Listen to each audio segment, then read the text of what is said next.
Hey guys! Tonight we're heading back to ancient Rome, so you might want to dim the lights, grab some wine, and get comfortable, or, just water if you're being historically accurate. Tonight's subject is one of those names that even your high school history teacher couldn't stop mentioning: Julius Caesar. The man, the myth, the haircut that somehow inspired a whole style. Now, you probably know him as the guy who got stabbed a lot. Which is true. But that's really just the season finale of a very long, very messy political drama. Before that moment, Caesar was, honestly, exhausting. This was a man who seemed allergic to staying in his lane. He wanted to do everything: general, politician, writer, heartbreaker. And he did. Somehow. So let's talk about the life of the man who never sat down, never shut up, and still had time to write his own memoirs in the third person. Let's drift back to 100 BCE. Rome was still a republic, which meant it was technically a democracy but also completely run by the same handful of aristocratic families passing power back and forth like a very boring game of hot potato. Caesar was born into one of these families, the Julii. They were patricians, the Roman equivalent of the old money. This meant they were prestigious, yes, but also probably smug about it. Caesar's branch of the family wasn't particularly wealthy, though. So he had the pedigree, but not necessarily the cash to match. Caesar's childhood was what you'd expect for a little Roman aristocrat: education, rhetoric lessons, and a very early introduction to politics. He was apparently a precocious kid, ambitious and charming, which must have been exhausting for everyone around him. By the time he was a teenager, Caesar already had a plan: be famous. That was it. That was the whole plan. And honestly, he pulled it off. But first, a little family drama. Caesar's uncle by marriage was Gaius Marius, who was one of the most powerful men in Rome at the time. He was a military general, a consul several times over, and basically the champion of the common people of faction. The opposing faction, the Optimates, really didn't like Marius. And when Caesar was about 16, things got very awkward politically. Caesar's father died suddenly, leaving him head of the family at just 16. And to make things more stressful, he was already betrothed to Cornelia, the daughter of a Marian ally. That was fine, until Sulla came to power. Sulla was basically Marius's arch-nemesis and Rome's resident dictator for a few years.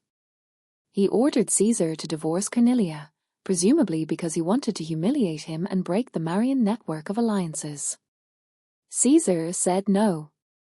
Which, considering Sulla had an actual kill list of his enemies, was a bold move.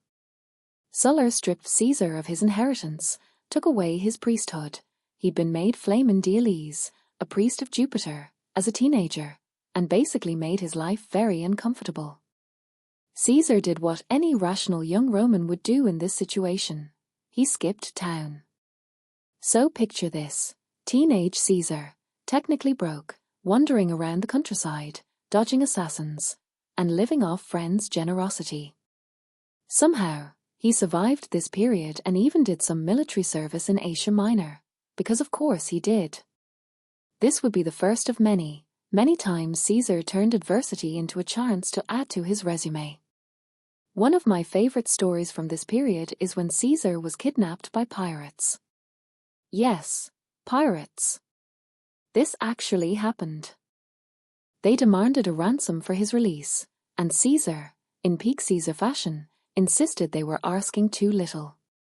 He made them raise his ransom, because apparently he thought being a cheap hostage was bad for his brand. While in captivity, he hung out with them, joked around, and generally acted like he was the captain now. Then, after he was ransomed and released, he raised a fleet, hunted them down, and had them all crucified. But, and this is very Caesar, he had their throats cut first to spare them a slow death. So, merciful. This was Caesar's early 20s. Most of us are still figuring out how to do laundry at that age, but he was out here collecting dramatic anecdotes like Pokemon. Eventually, Sulla died, which made Rome slightly less terrifying. Caesar returned home and began climbing the political ladder, what the Romans called the cursus honorum. This was basically a series of offices that ambitious aristocrats were supposed to hold in order, like a career to-do list.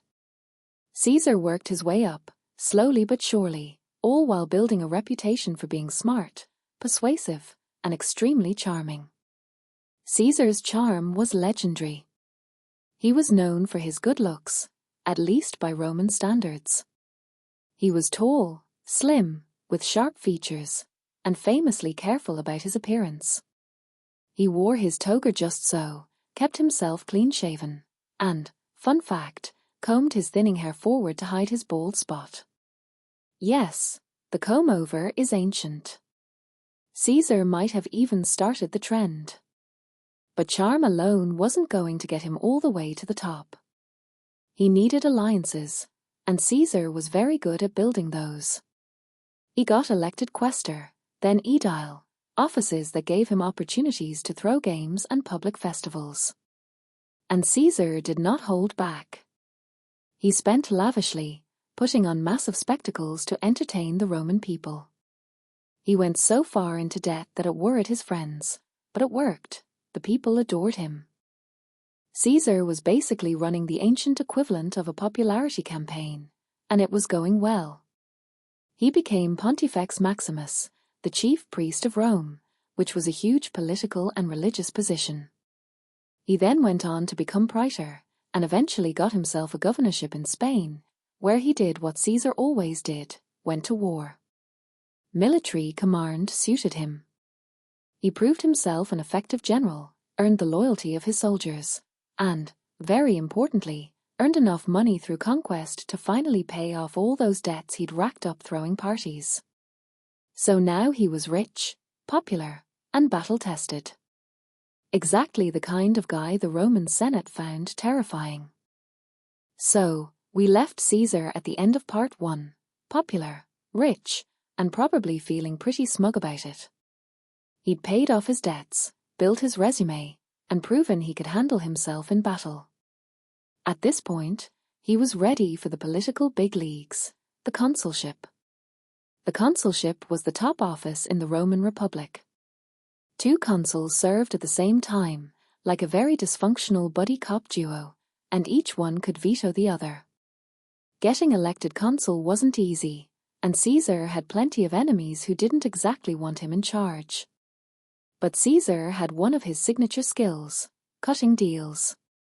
This is where he formed the famous first triumvirate with Pompey and Crassus. Pompey was Rome's star general, kind of a celebrity in his own right. Think of him as the Republic's golden boy. Crassus, on the other hand, was absurdly rich. Like, he owns half of Rome or rich. The 3 of them weren't exactly best friends, but they had overlapping goals. Pompey wanted land for his veterans, Crassus wanted more financial perks, and Caesar wanted political backing. So they basically said, what if we all just work together? This was a private agreement, not some official alliance.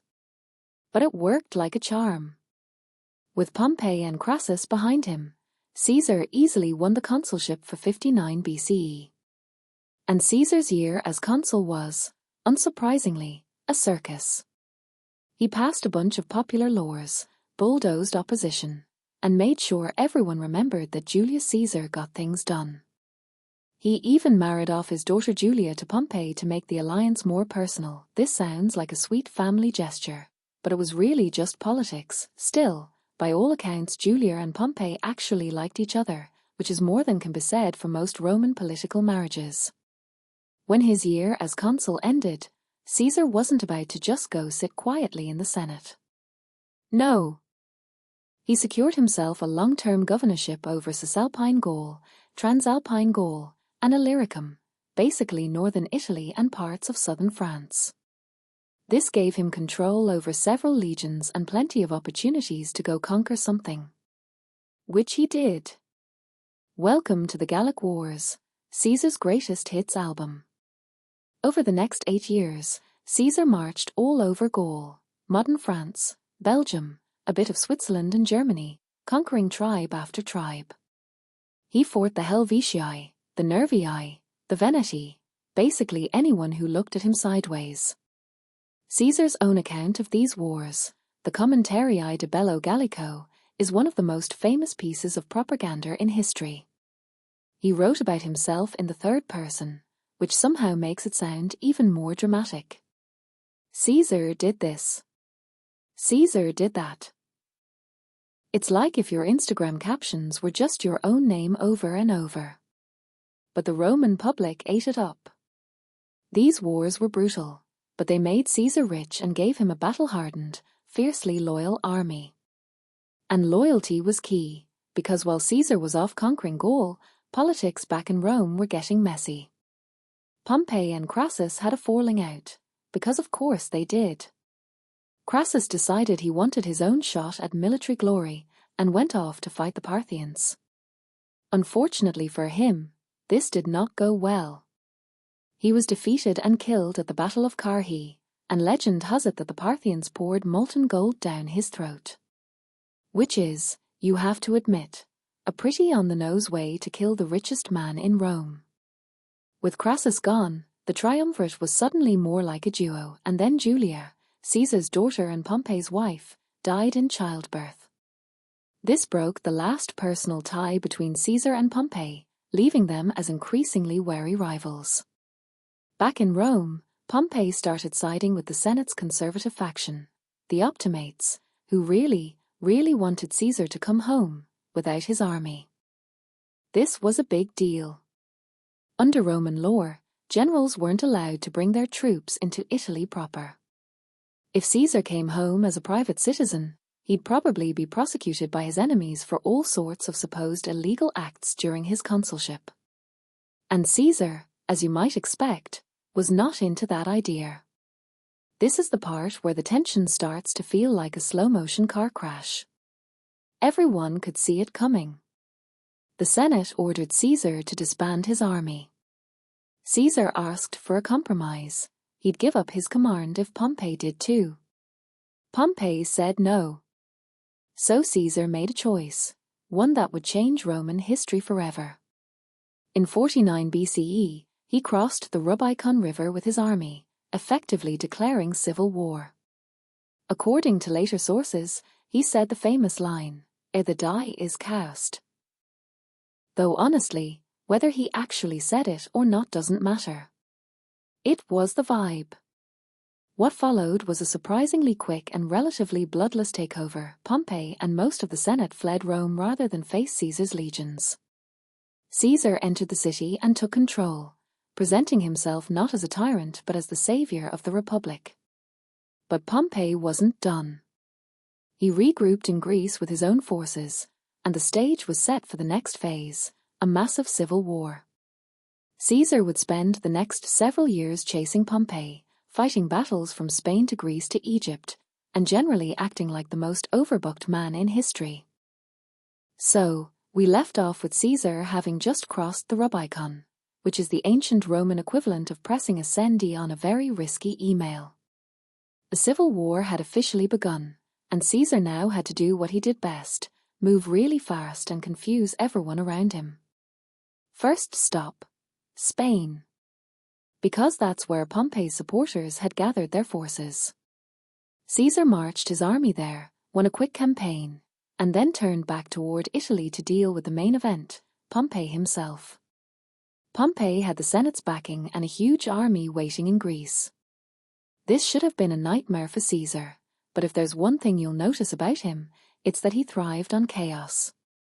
He sailed across the Adriatic with a smaller army than he probably should have, because Caesar never seemed to let small details like a logistics or a risk of death slow him down.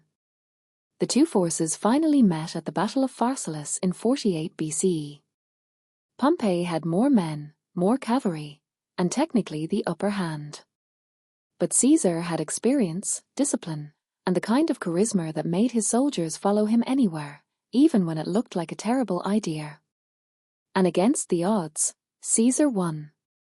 Pompey's forces were crushed, and Pompey himself fled to Egypt. Which brings us to one of the strangest chapters of Caesar's life. Egypt at the time was ruled by the Ptolemaic dynasty, who were, let's just say, famously dysfunctional. Sibling marriages, palace intrigue, and civil wars were kind of their brand. When Pompey arrived in Egypt, he hoped for sanctuary. Instead, the young king Ptolemy XIII had Pompey assassinated as a gift to Caesar. When Caesar landed in Alexandria and saw Pompey's severed head, he was reportedly horrified. This wasn't how he wanted his rival to go out. Caesar admired Pompey, even if they'd just spent years trying to kill each other. It was a very Roman kind of respect. Fight them, then praise them. And then came Cleopatra. Cleopatra VII was co-ruler of Egypt with her brother and husband. Yes, that was a thing. She had been ousted in a family coup, but she wasn't about to let that stand. Cleopatra was known for being intelligent, politically savvy, and incredibly good at self-presentation. The famous story goes that she had herself smuggled into Caesar's presence rolled up in a carpet, or possibly a bed sack, as the most dramatic meet-cute in ancient history. Caesar was impressed. The two became allies and lovers almost immediately. And just like that, Caesar was suddenly embroiled in Egypt's royal drama. What was supposed to be a short diplomatic stop turned into a months-long siege known as the Alexandrian War, with Caesar fighting to restore Cleopatra to the throne. He eventually succeeded. Cleopatra became queen again, ruling alongside another younger brother, who would later mysteriously drown. Palace politics in Egypt were very cutthroat. Caesar and Cleopatra even had a child together, Caesarion, though Caesar never formally acknowledged him as his heir. After wrapping things up in Egypt, Caesar wasn't done. He traveled to Asia Minor to deal with another rebellion and won so quickly that he sent back the now famous three-word report: Veni, Vidi, Vici, I came, I saw, I conquered. Short, dramatic, very on brand. Then came North Africa, where he defeated the last major Pompeian loyalists at the Battle of Thapsus, and finally, he went to Spain again to finish off Pompey's sons, winning at the Battle of Munder. By this point, Caesar had fought campaigns across basically the entire Mediterranean, and he was, without question, the most powerful man in Rome. So what do you do when you've conquered everything and there's no one left to fight?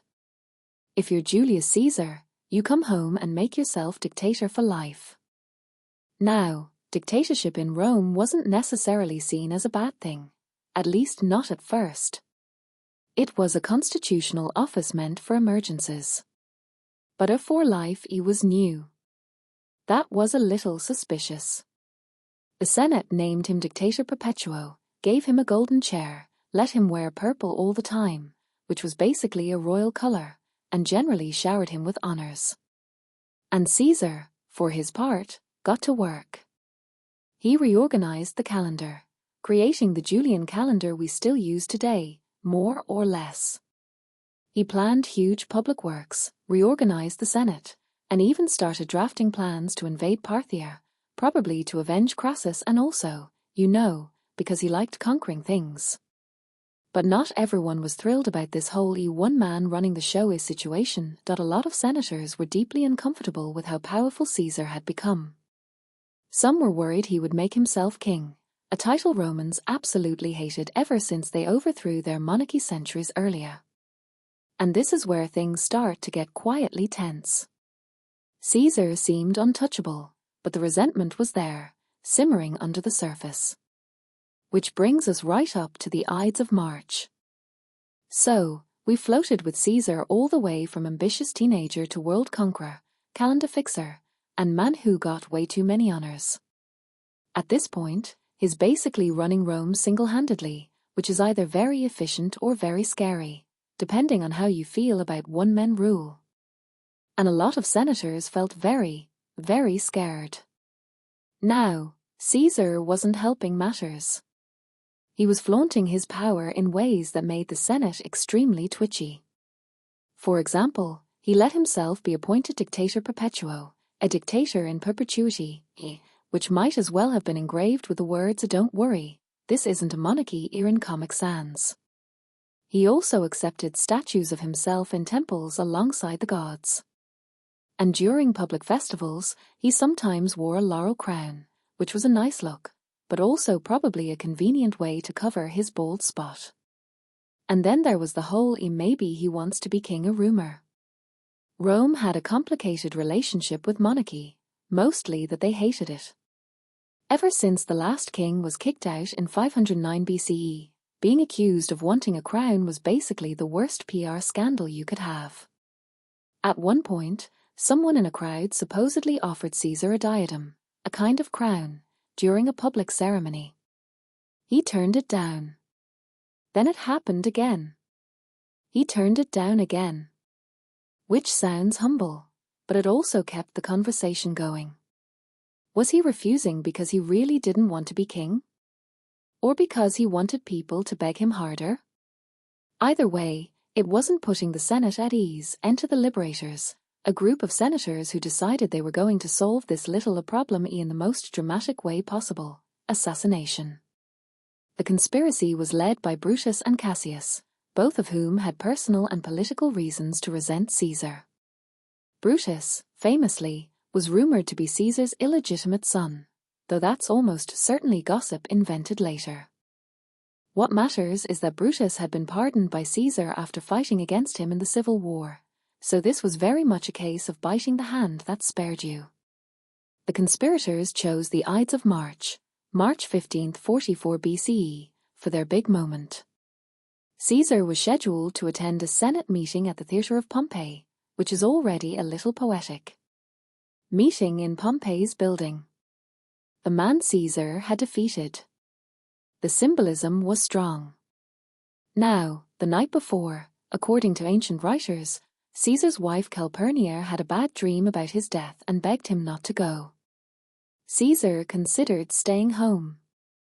But then one of the conspirators, Decimus, came by and persuaded him to attend anyway, saying he'd look weak if he didn't show up. Caesar, who was not about to look weak, went. And then, well, it happened. Caesar took his seat in the Senate. The conspirators surrounded him, pretending to present petitions. Then one of them grabbed his toga, a signal for the others to strike. Caesar was stabbed, according to tradition, 23 times. The famous line at 2, Brute. And you, Brutus, comes from later writers like Shakespeare. Ancient historians don't all agree that Caesar said anything at all. Plutarch says he covered his face with his toga when he saw Brutus among the attackers, which is a very Roman way to die, dignified to the end. When it was over, Caesar lay dead at the base of Pompey's statue. The Senate chamber erupted into chaos. The assassins expected to be hailed as heroes who had saved the Republic. Instead, the city was stunned and horrified. Caesar's funeral a few days later turned into a public spectacle. Mark Antony, his loyal ally, gave a dramatic eulogy, probably more dramatic than strictly necessary, showing off Caesar's wounds and whipping up the crowd. The people of Rome were furious. They rioted, burned the houses of some of the conspirators, and basically made it very unsafe to be a liberator. Brutus, Cassius, and the rest fled the city, eventually regrouping in the east. Which, of course, set the stage for another civil war. Because Rome just couldn't stop having those. And here's where the story shifts away from Caesar himself and into the messy aftermath.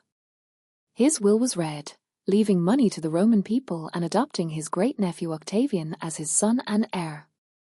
Octavian was just 18, but he was about to become one of the most cunning politicians Rome had ever seen, eventually transforming himself into Augustus, the first emperor of Rome.